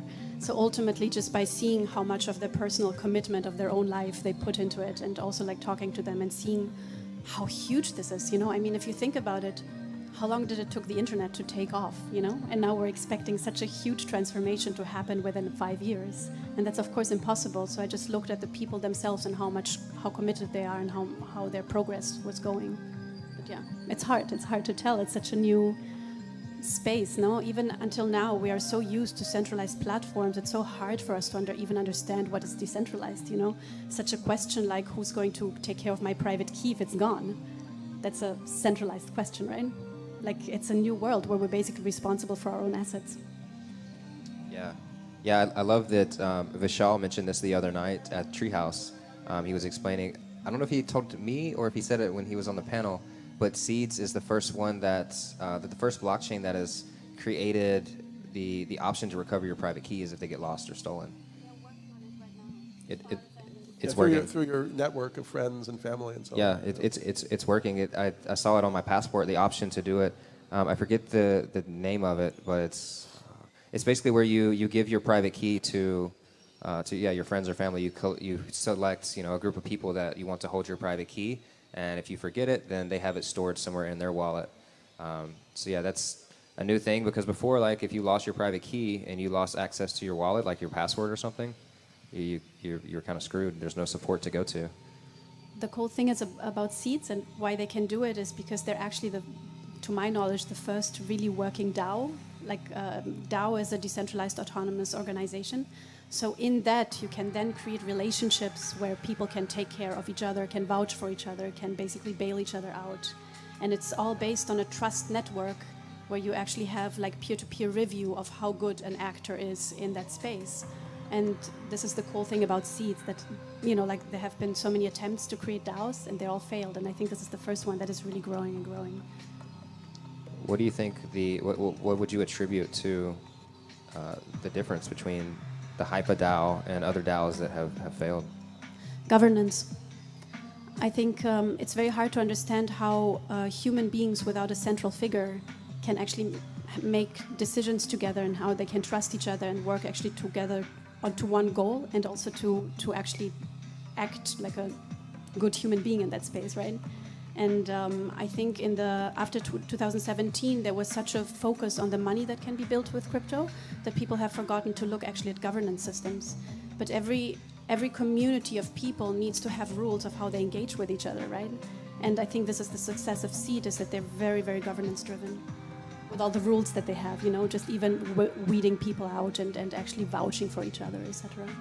So it's more like the curation process of the people involved inside the governance itself. Yeah, it's like democracy. It's basic democracy. You know, you cannot put a bunch of people into a room and say, okay, this is all about money. They're going to behave like savages, right? you need rules, democratic rules of engagement, voting rules, all of that. And I think that it's so important that this is coming back into the blockchain space, because otherwise it's nothing else but Wall Street, right? We need to understand that it's a community-driven effort. Yeah. I guess you know, we normally think of our political and economic systems in the normal world as separate, but obviously in reality they're very interlinked.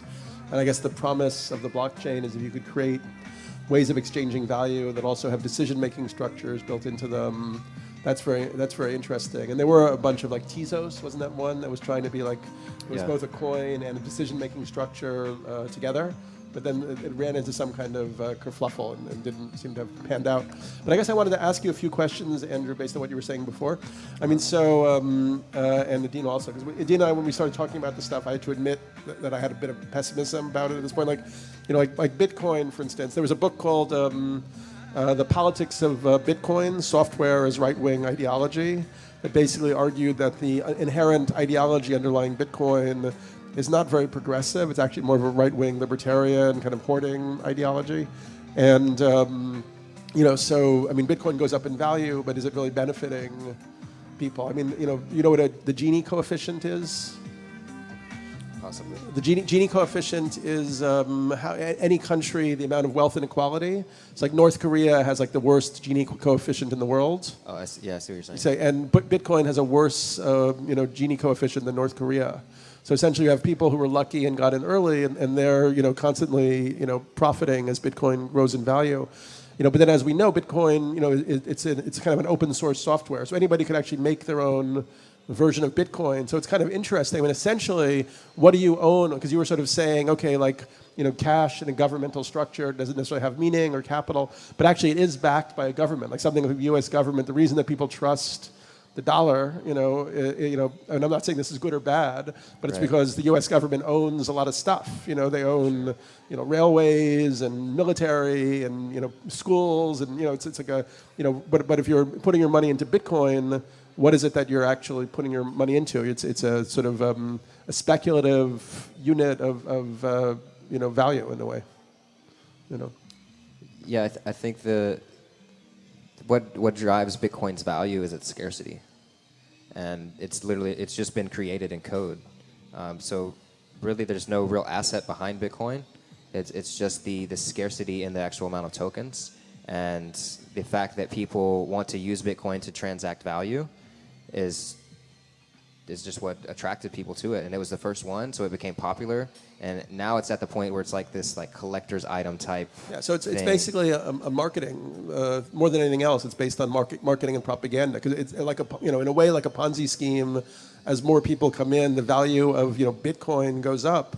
But you could make your own. I mean, you can copy the whole Bitcoin system. You can issue Andrew Bitcoin, Sure. or Bitcoin Classic Andrew or whatever. So we're just valuing this one. I mean, it's kind of a head trip when you really think about it. What are we actually valuing when we're valuing this particular Bitcoin that people like Mark Andreessen and so on probably own, like and Brock Pierce already own like massive amounts. So we're just feeding their fortunes.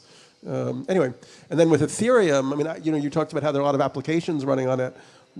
Are there? I mean, because my understanding is the problem with Ethereum and why it kind of tanked in 2017 was you could only do like, very few transactions per second.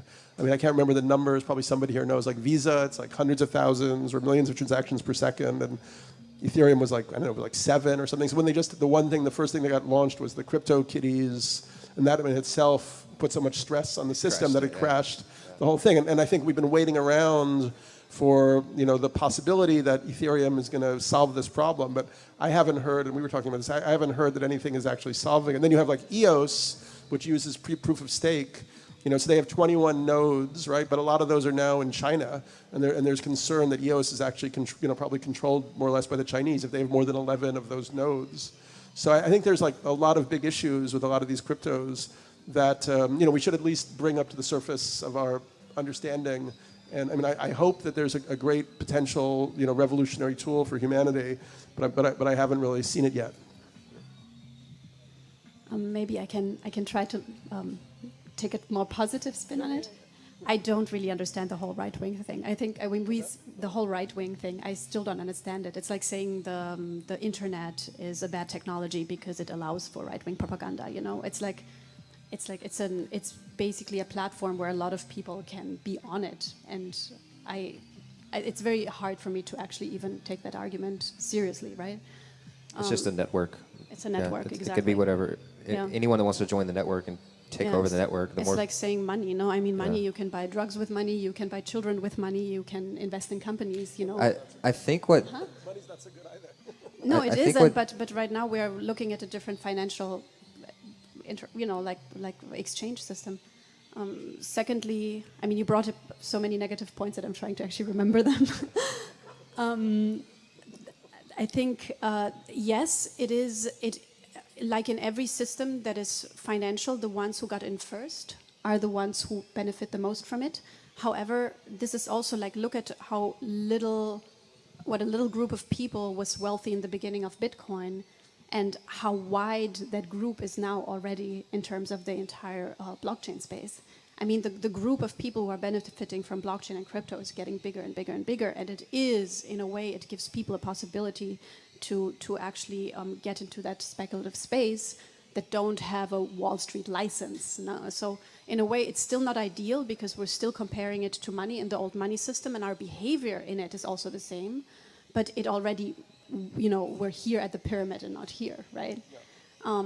Thirdly, I don't even know where to start. What's wrong with banks? I mean, if you feel like you want to support the building of oil pipelines, if you want to, support fossil fuel economy, if you want to support war systems, then leave your money in a bank. I think that in the light of all that, it's a good attempt to try and do it differently. A necessary attempt. And also, I believe that we're getting better and better. We're only looking at a space that's just a few years old. Imagine where that space is going to be in 20 years.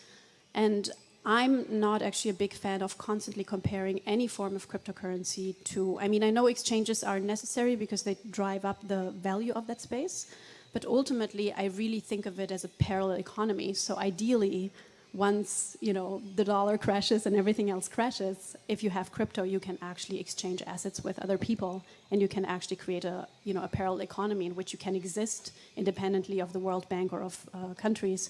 And also, the dollar is not backed by gold any longer. They're printing money all the time. I don't really see how there's a stable value, except of the mass of people who are believing in it, which is just a bigger Ponzi scheme. Well, I mean, another question that's been raised recently is whether the massive injections of capital, hard currency they've been making, all the central banks have been making, is actually a plan or part of a plan to say, okay, the financial system is broken, and what we're going to do is we're now going to create a form of digital currency that'll be issued by central banks. So it'll be a blockchain-based currency, but it'll be central bank issued. And the problem with that is that it would be even much more trackable and controllable than money is now. This one economist says that instead of it being like the currency we have now, if we were to go to central bank issued digital currencies, it would be like we wouldn't even really have money. We'd have credits on the company store that they could take away at any point. And when we look at China and we see the social credit system there, it could be a backdoor way for Western countries to introduce a social credit system. So I think people who are in this space have to become very conscious of the difference between centralized blockchain-based currencies and ones that are truly decentralized. But even there, it's very, very tricky. I mean, I recommend Nouriel Roubini is an economist who's been very negative around the blockchain space, but he points out that even the ones that are considered decentralized, when you actually analyze the technologies, they're running on Amazon servers. That's still like a point of centralization potentially. Well, if it's a good one, you're actually not running on an Amazon server. And Nouriel Roubini is a very doubtable, questionable source. Who's that questionable these days? I don't know. But what did I want to say? Oh yeah, it's very important. Yeah, to me, it's actually the revolution doesn't lie in the blockchain. A blockchain is nothing else than a digital spreadsheet with smart, automatized smart contracts. What is really, to me, is very, very important is to understand what is a decentralized platform and what is a centralized platform, and stay away. I'm staying away from centralized platforms, but I come from this ethos of I believe in peer-to-peer, I believe in no central point of failure systems, and I believe that 100% any cryptocurrency that runs on a centralized blockchain is ultimately the strongest surveillance and tracking system that is out there, and you don't want to get involved with it. But that's just me. Yeah, you're definitely accurate on that. Blockchain, it's the interesting thing. Like, yeah, it's decentralized. It could be considered more private, but at the same time, everything can be tracked. Everything. So it's like if we realize that, then we realize that people that want to track us, if they get all of our commerce onto the blockchain, then everything, it's written in the design basically that everything can be tracked. And I think that's why it's so important to get in front of this adoption curve with people like us that have intentions to really heal the planet, heal themselves, and are like focused on this ascension process, right? Like if we can get at least enough of those people aware of blockchain, that we can kind of steer this industry and use it for our benefit before it's kind of like used for us, so to speak. So everything before us, it seems like every technology that we've ever had, every revolution that we've had, has kind of fell into the hands of the rich, the powerful, the governments. But it makes sense because they were the ones that had the power, so they could, they're the ones that were probably the ones making the equipment, or like Tesla, Nikola Tesla, right? Like he was an independent inventor, but he only could get to a certain point before he was pretty much just shut down, and they took all of his stuff. So we've always had this, and he couldn't like just tweet this new thing he found out, right? He's like, oh, now I know how to transmit electricity wirelessly. Let me put it in code so everyone can see it and send out a tweet. And here's the Reddit repository. Now we have that ability, and that's why I think like blockchain and internet are going hand in hand. And I like your analogy that it's like the same thing. It's like, I think you said the other night, it's like internet zero. It's like what the internet was meant to be, but it really couldn't be because there was no way to send the value to continue that development. So it's basically what kind of a new internet, and through to be able to exchange information instantly, like we can rally and kind of get ahead of this movement and use this technology to better whatever our intentions are with it. So I think that's very important. I have a question. Yes, Mandeep. What? How do you keep the pigs at bay? How do you keep the pigs at bay? How do you change human behavior, which is what you made an interesting point, is that the behavior remains the same, speculative, get rich quick, and everybody jumping on the bandwagon. And you use the word revolution. There's been many revolutions that have not been televised, and they continue and will not be televised. And what I feel that is happening is it's just another, take Napster, which is the birth of peer-to-peer, right? Which was taken over by whatever the name of the guy from Metallica is, really. I mean, it was Metallica who brought it coming down, but that technology grew and it grew and it grew and it birthed. I would imagine it's the connection to Bitcoin, right? And I don't know anything about Bitcoin, but I do feel like now that it's become so speculative, so like everybody's looking at 40,000. I don't even know what the value is anymore, but 63-ish. great, Exactly. and what you own a fraction of the fraction of the fraction. It's a challenge. What are the people in the industry doing about that challenge? And how do you keep the bigs at pay? Like you said, the printing press, radio, television, internet, end of 90s, we were all feeling like the shit is going to fucking be saved. We were all feeling, and I hear the same kind of sense of feeling right now, that 10 years down the road, as chess players in the game that you are, what are you strategizing is going to happen?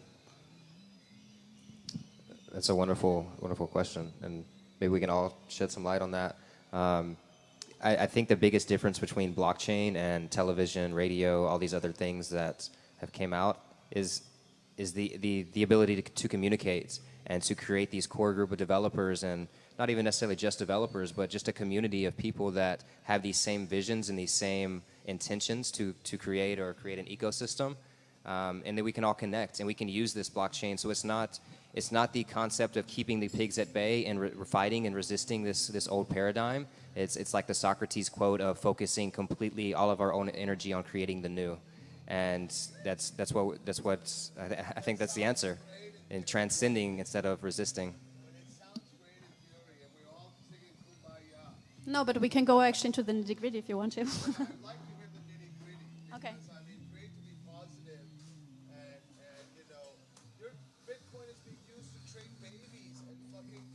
Money is used to trade bases. Seeds is not used to trade babies. Yeah.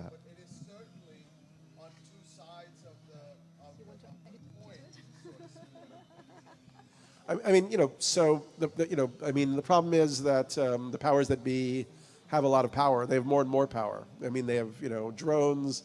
I spent the other morning looking at this photo of Jeff Bezos, sitting in this giant robot, that looked exactly like Avatar or Terminator or something. And, they'll probably use it to bust unions soon. So, but you could, in theory, a few years ago I went to a conference in New York on what's called platform cooperativism. I mean, there's nothing preventing us from creating, let's say, a worker-owned, like a driver-owned version of Uber, or an artist-owned version of Spotify. For whatever reason, though, these alternatives, don't at this point haven't emerged yet. I mean, Adina believes there's some that are on the point of catching fire, because those could be game changers. But if that doesn't happen, we're going to see it go in the other direction, where it will become more of a controlled monolith, potentially. Okay, here's the thing. So here's the thing. The amazing thing about Bitcoin is that they were actually the first one to create a fully decentralized system, right? So the only way to control the technology is by owning a lot of the Bitcoins on it, right? And ultimately, this is what I think banks are doing, because it is to me, it's a pretty big threat if you have a system that is literally not controlled by anybody, and it's basically an ant-controlled system, right? But you have to remember, this blockchain was built 12 years ago or even longer, so since then we have evolved so much. Even Ethereum is now actually able to handle all those transactions. It's expensive because you pay for gas, but the systems are getting better and better. Now, once we basically build out the infrastructure, which I always think of like an Autobahn, right? You have now actually applications building on top of it. And in Berlin, I know a lot of people who are, they're building, decentralized music applications. There is so much benefit for society if people can continue building it. And I think the game changer is that as a founder, like, so if you want to start something, you know, in the world of the Elon Musks and Jeff Bezoses, they become the kings of their universe, right? They control the value in it, they control the data on it, they control everything, right? If you are serious about creating a decentralized application, you remove yourself as a founder. You're only there as long as the system is fully decentralized, like seeds. And then basically they can vote you out, right? Because the power is to the community. And the other thing is that I learned in my years and years and years of doing things, I learned one thing. Where the money comes from is basically going to dictate how your system is going to look like. So the reason why NGOs are absolutely incapable of protecting our planet is because most of the NGO money comes from oil and gas, comes from Apple, who doesn't want you to look into the Congo, etc., right? So money is a hook.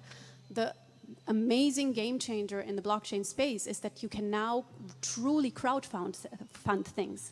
So if I envision, which I'm doing, a platform called Earth, whatever, then I don't have equity holders and I don't have investors, but basically the crowd is holding one token, which is one share in the platform. And with that share, they get a vote. And now you have a whole different world that you're looking at in the future, in which basically the communities are making the decisions on the company and are actually owning the company, and the founder is being removed. But we are in the transition to that. And it's going to take time and it can fail, you're absolutely right. I think we need stronger governance models because without that, it's just a run for money, and I'm also kind of against it. At the same time, I also understand how the money pouring in is actually helping now to crowdfund more and more and more ideas. So it's accelerating the space as well. But ultimately, we will see, we'll have a better answer in 10 years. We need to give it time. But I also believe, and this is my conversation with Daniel, is what do we have to fall back on? The shit show of Facebook and Amazon and banks? I mean, give it a fucking try, If humanity shows and proves that we're going to just repeat the same mistakes, then that may be it. But right now, I'm excited that there is actually a technology that allows for something else. Will it not work out? Maybe not. But maybe some good projects will come out of it, and I can already see in my vicinity a lot of them. But they're just not surfacing yet because they're working like crazy. One last question, historical context, which is if you look at all the movements that have occurred around recent history, whether it be Occupy, Arab Spring, all these ideas. Extinction Rebellion, what's that? Decentralization. But they were. That's what I'm saying. And also, if you go back to the 60s, it mentioned of ecology, which was falsely created to say that equilibrium existed, which then built the technologies to say we're going to bring equilibrium with technology. Is there a point here where I'm hearing it, where really you can't have, because all the communes that were developed, all these experiments that occurred in the valleys of the Joshua Tree and wherever else they occurred, there would often be within 2-3 weeks a hierarchy that happened. It's always occurring. So here what I'm hearing in blockchain, that's not even a possibility because it's all spread out in a certain way. The bigger the community is, the harder it will be for some to control it. But the point is that at this point it's still an open space for creativity. So somebody could create a blockchain based currency that has a governance structure that that is very distributed, decentralized. I mean, there's like Sovereign is one group. They had a thing called Democracy OS. They want to create like a proxy based decision making system for governance. So at the moment, like we elect representatives every 4 to 6 years. They get corrupted by lobbyists. We have no control over them. And this whole governmental, nation-state system is like technology, social technology from the late 18th century.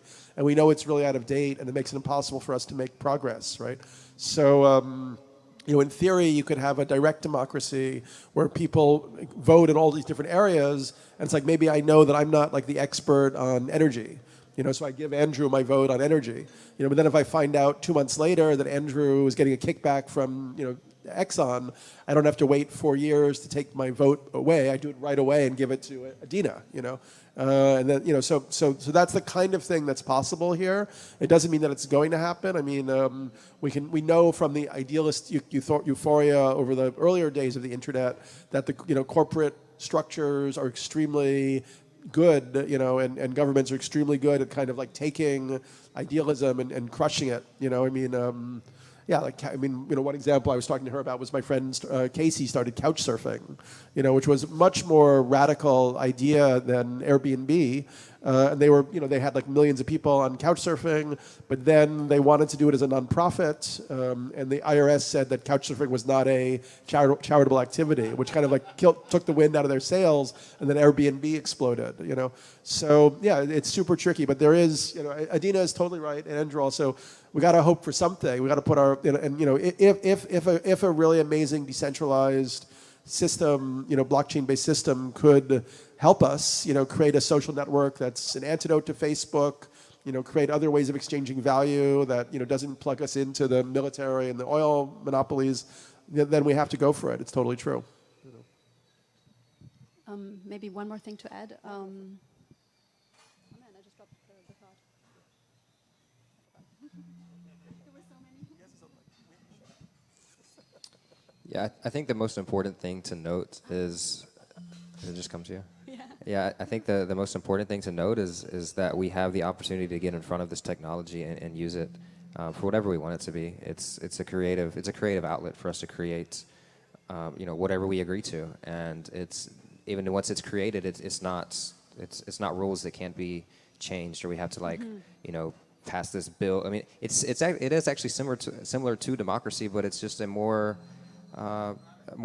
transparent way to do it. It's done through a blockchain, which is open source and can be audited, and you can go and you can look at the coding if you want to get down to the technical parts of it.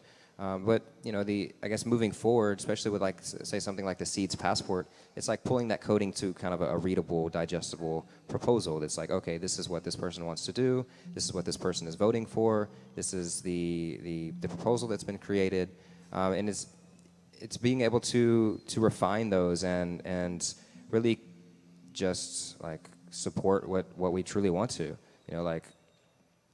It gives us the option to do that, to support whatever is in alignment with us, and to have the answer right now and say that here it is, and here it is all polished and golden, and let's move forward and go. We're not there yet.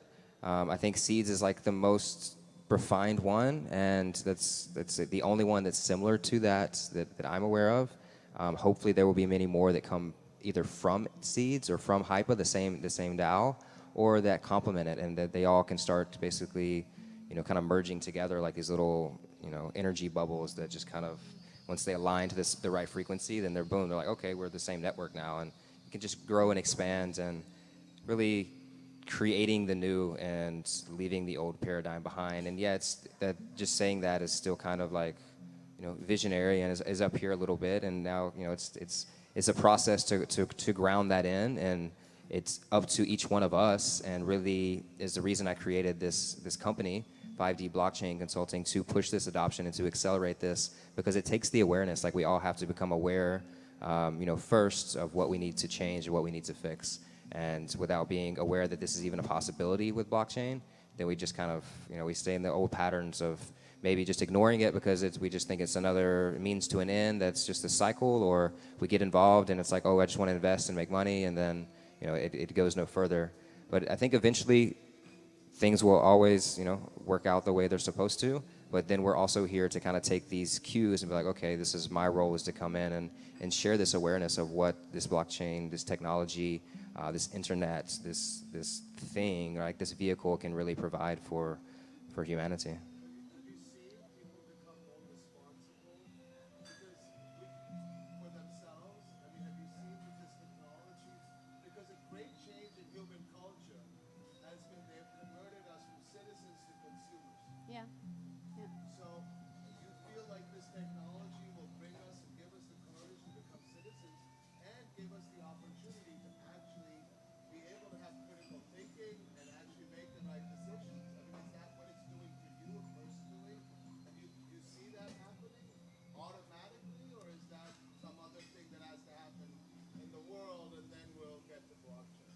I don't think they're separate. They should definitely not be one after each other.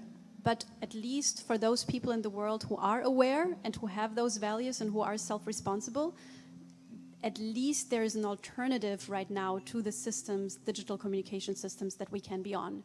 So at least it creates alternatives for those who want to.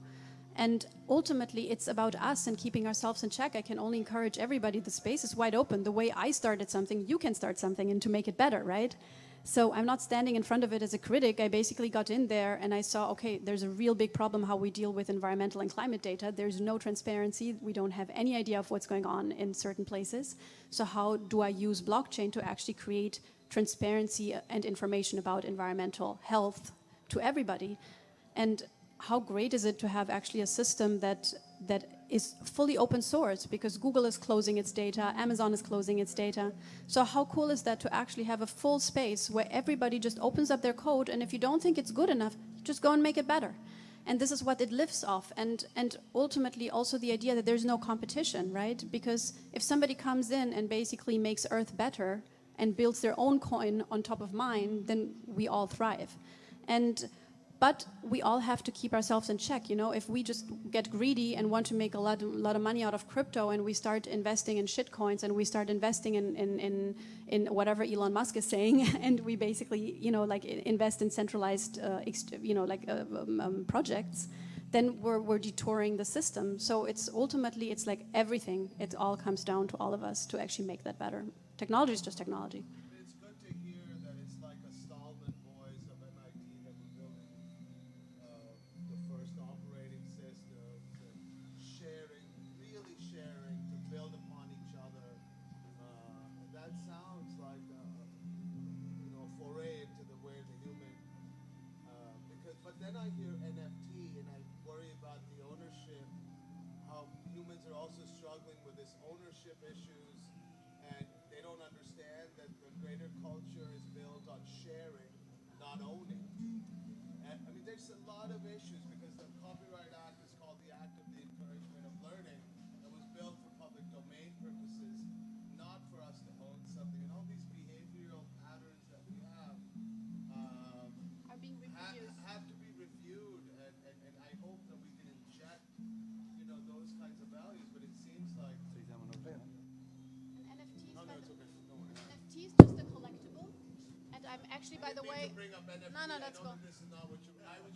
I just heard somebody talk about this, because everybody's having problems with ownership right now in art and all this stuff. So I was just trying. But it also could be a great way to fund creative people, right? Yeah, it's the only way right now to fund artists, because in Berlin they're dying right now with the lockdown. So, and another thing is that I actually don't believe that land should be bought from indigenous people in order to return it back. I think they should own their property rights, and you can put property rights on a blockchain. And I think the biggest pushback that blockchain is having is actually through governments, namely the US government, who has basically said that every single token and every coin is a security. And by that, they basically opened the door to only accredited investors to invest in Bitcoin, in blockchain projects, which basically is just creating and protecting this caste of people who have always been investing. So ultimately, the biggest pushback actually comes from governments, and who are trying to basically keep the old structures going. Yeah, I just want to take a moment to speak to the time. I believe we have to. Do we need to wrap right at 8, or is it kind of flow? Yeah, there's another show. There's a little after party going on. We're also gonna thank all of you guys for showing up with a beautiful fire performance, and yeah, that's gonna start here in a few minutes. But yeah, I think we could still keep going. I think We got a question back over there. Is there a question? Okay. Yeah.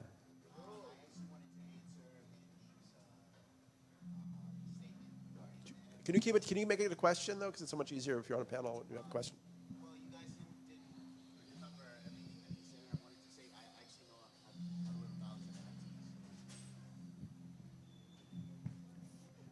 I just wanted to elaborate a little bit more on what Mandeep said. He was discussing NFTs and how it doesn't have the ownerships when NFTs does have ownerships. Okay, okay. NFTs, for anyone who doesn't know, NFTs do have ownerships. You start as the base owner, and then you lease pretty much the item or the art piece or the design. That, yeah, you're licensing, yes. In a way, yeah, in many different ways. It's like an advanced form of licensing. And then the next person buys it, and then it goes higher and higher and higher, and then your royalties, you can place your royalties at 10%, and then as the item gets sold for more, you can up your royalties. So you have the ability. It's the only asset that you have the ability to change your royalties. Yeah, so it's Thank you for sharing your. And I would like to take a moment to just to open up if anyone would like to comment or ask a final question to any three of us. Now is the time. Thank you, Mandeep. Any questions or comments?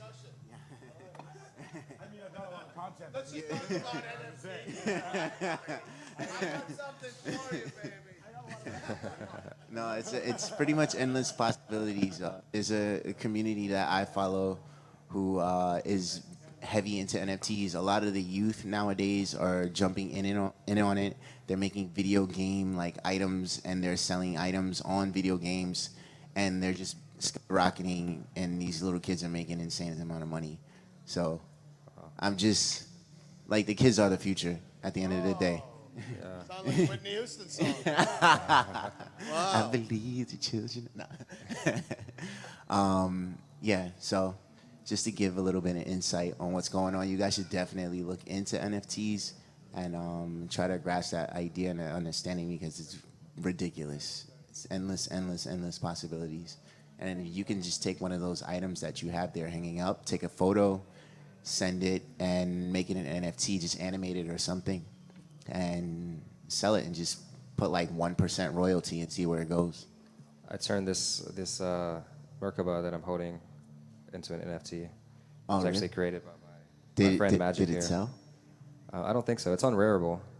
Okay. But yeah, we just took a, I think it was just a 7-second like still video, and then we just looped the video and added a couple like effects and transitions when the video loops, and yeah, I just turned it into an NFT. That's awesome. That's awesome. But I think there's a couple different. I guess if we're on NFTs, there's two different ways you can do it. One is like where you're tying the NFT to this asset, and people can trade this actual necklace through the NFT, or it's like just creating basically a GIF or a picture that you say, oh, now this is like a piece of art form. So there's a couple different aspects of NFTs. Definitely a lot of excitement around it right now. It's kind of died off, it seems like, in the last month or so. And I've noticed a lot of the NFT excitement phase came and went really quickly. But you know, it's just like anything else. You have this trend of ups and downs of excitement. Like it comes out, people start seeing all the money, and people start tweeting about it, and then a lot of people come into it, and then people realize, oh, it's not quite what I thought it was, or I'm losing money, so the interest dies out. So it's just like a market cycle, and I think NFTs are definitely here to stay and revolutionize how we exchange art and buy and sell and own art and distribute art, all of that. But I think that there's still a lot of refinement that has to happen in all of that as well. I just want to say thank you so much. It's been mind-blowingly very informative and beautiful. Thank you for creating this, and thank you, the panel, Daniel and Adina, is it? Yes. And I really appreciate it. Radio Tulum is about to go full on something, I don't know, in this space, because we're about to shut down our nightlife component of our world. Really? So, yeah, we're thinking a lot about it. I just had a meeting about it. And I don't know how we're going to do it because we got a bunch of content and stuff, but certainly that's a talk to be had. So I want to, anything, and I think you guys are right, and certainly I can be contrarian and Bukowskian, but I'm also a Neruda, and I also feel like certainly if you and humans are feeling like this is a path to a humanity that can self-preserve its own values, and come to a point of critical thinking. And most importantly, we can somehow drift down to the common man who doesn't have any drinking water, who doesn't have anything to eat. About 90% of the humans don't have much, and they can't think about all this stuff. So always think about the common man and how it comes down to the common man, because there ain't no pesticide, there ain't no technology that's going to save the herd. And I don't mean that in a bad way, but we always got to continuously explore those values, because we are privileged to even have this conversation. You know, hear the love in all that you do. Thank you so Absolutely. much. Thank you, Mandeep.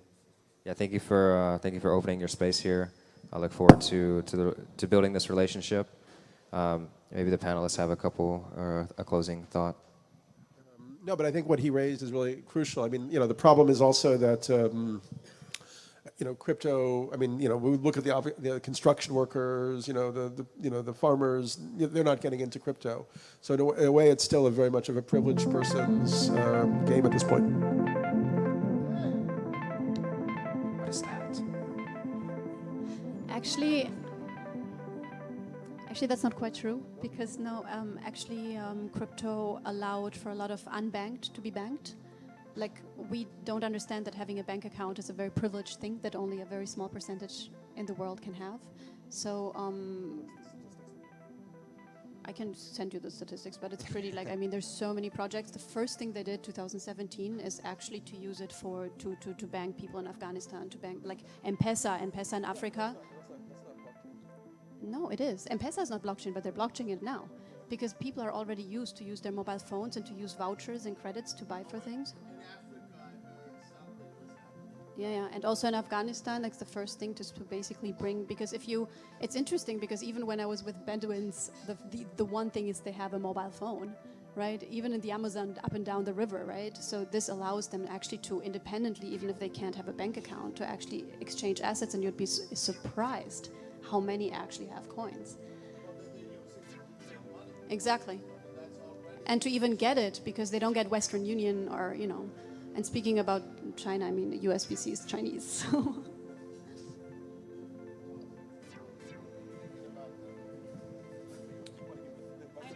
I want him to have two. No, I have two.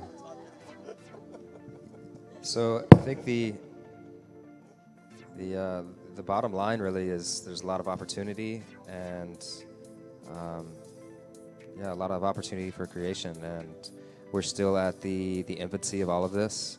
And I think the most important thing is to spread the awareness, spread the possibilities, help people begin to realize, what we can do, how we can contribute individually, because we're all pieces of this puzzle.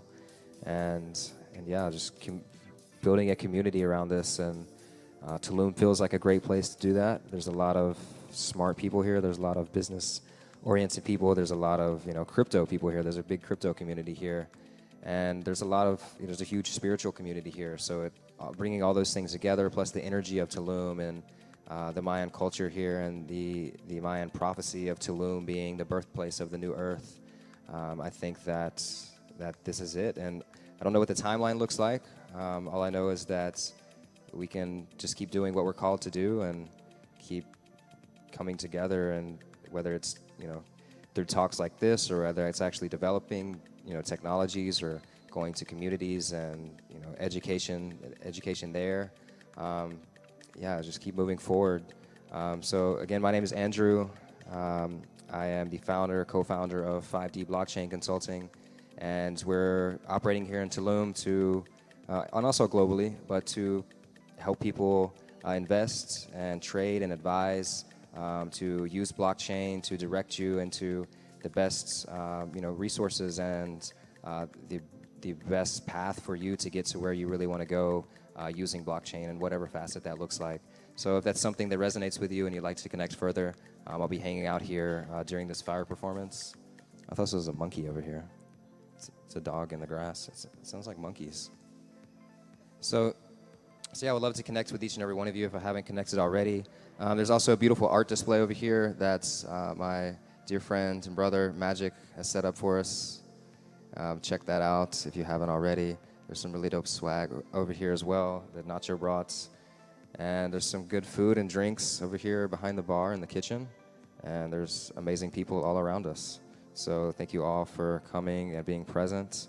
And I believe we are ready to kick off a little fire performance over here with some amazing dancers.